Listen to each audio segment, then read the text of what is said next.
लग्नाचे दागिने म्हणजे श्रीमंत पेशवाई दागिने. नाशिकचे सुप्रसिद्ध सराफ मयूर अलंकार सराफ. ताज्या बातम्यांसाठी नाशिक न्यूजच्या YouTube चॅनलला सबस्क्राईब करा आणि बेल आयकॉनला प्रेस करा.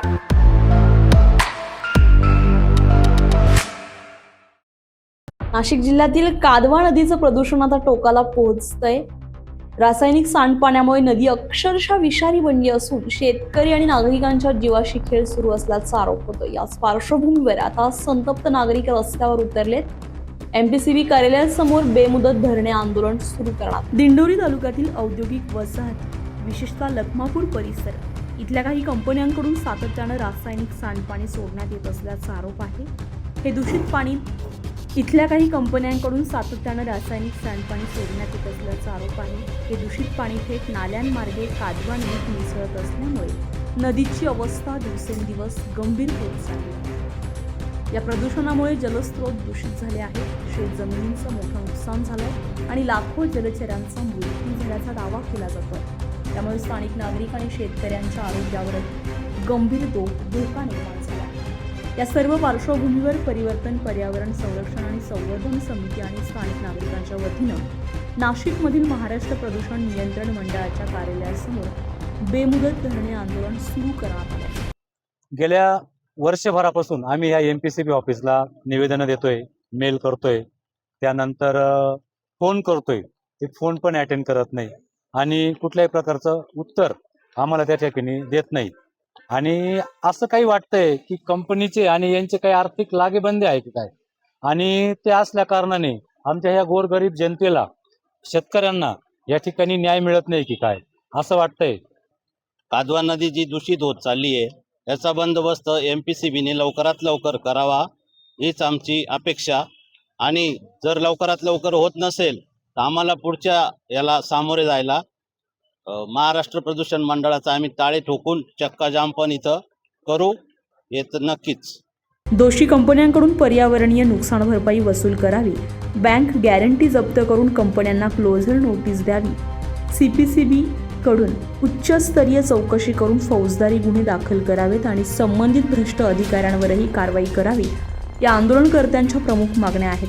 ज्या प्रदूषण करणाऱ्या आस्थापना आहेत यांच्या संदर्भात इथल्या महाराष्ट्र प्रदूषण नियंत्रण मंडळ असेल, पर्यावरण मंत्रालय असेल किंवा सन्माननीय मुख्यमंत्री कार्यालय असेल, यांना सातत्याने अर्ज, निवेदनं व ईमेल केलेले आहेत. गेल्या वर्षभरापासून ही लढाई प्रदूषणमुक्त दिंडोरी आणि प्रदूषणमुक्त कादवा नदी ही चालू असून या निवेदन आणि अर्जावरती महाराष्ट्र प्रदूषण नियंत्रण मंडळ किंवा पर्यावरण मंत्रालय यांनी कुठल्याही प्रकारचा कारवाई त्या अनुषंगाने अजून त्या आस्थापनांवर केलेली नाही. परिणामी दिनांक 12 मे 2026 रोजी आम्ही एक दिवसीय धरणे आंदोलन केलेलं होतं.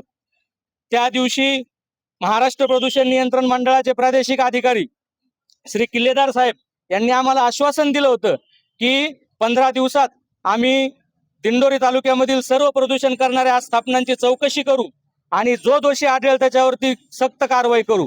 त्याच्यानंतर 6 जूनला पण आम्ही प्रदूषण करणाऱ्या आस्थापना शोधल्या, त्याचे पुरावे दिले. जीपीएसच्या फोटोसहित, व्हिडिओसहित महाराष्ट्र प्रदूषण नियंत्रण मंडळाला पुरावे देऊनही इथल्या एमपीसीबीच्या अधिकाऱ्यांनी, मी तर म्हणेल भ्रष्ट अधिकाऱ्यांनी, कुठल्याही प्रकारची कारवाई सदर आस्थापनांवर केली नाही. परिणामी जवळपास दिंडोरी तालुक्यातील लखमापूर सहित 200 ते 300 एकर शेतजमीन नापीक झालेली आहे. बऱ्याच विहिरींमध्ये ते केमिकलचं सांडपाणी उतरलेलं आहे. त्याचबरोबर कादवा नदी जिच्या जीवावरती, कादवा नदीच्या जीवावरती जवळपास हजारो एकर शेतजमीन आहे. आजूबाजूला 150 ते 200 गाव आहेत. हे सगळे कादवा नदीवरती डिपेंड असून सुद्धा ती नदी 80 ते 90% प्रदूषित झालेली आहे. तिथले जलचर प्राणी हे मृत पावलेले आहेत. या सगळ्यांचे पुरावे एमपीसीबीला सातत्याने दिलेले आहेत, पण त्यांनी कुठल्याही प्रकारची कारवाई केली नाही. आणि म्हणून आज दिनांक 23 जून 2026 रोजी परिवर्तन कामगार सेनेचे राज्य कार्यकारिणी सदस्य आदरणीय सुदामदादा भोये, त्याचबरोबर लखमापूरचे भूमिपुत्र राकेशजी काळे यांच्या नेतृत्वामध्ये परिवर्तन कामगार सेनेच्या माध्यमातून हे आजचं एक दिवसीय आंदोलन आम्ही इथे उभारलेलं आहे. आंदोलनामध्ये शेतकरी आणि नागरिक मोठ्या संख्येने सहभागी झाले असून प्रदूषित पाण्याचे पुरावे आणि निवेदन अधिकाऱ्यांना सादर करण्यात आलंय. कादवा नदीचं वाढतं प्रदूषण आणि प्रशासनाची भूमिका यावर आता प्रश्नचिन्ह उपस्थित केलं जात आहे. आता प्रशासन या आंदोलनाची कितपत दखल घेत आहे आणि दोषींवर कारवाई होते का हे पाहणं तितकंच महत्त्वाचं ठरणार आहे. संजय परमार, नाशिक न्यूज, नाशिक.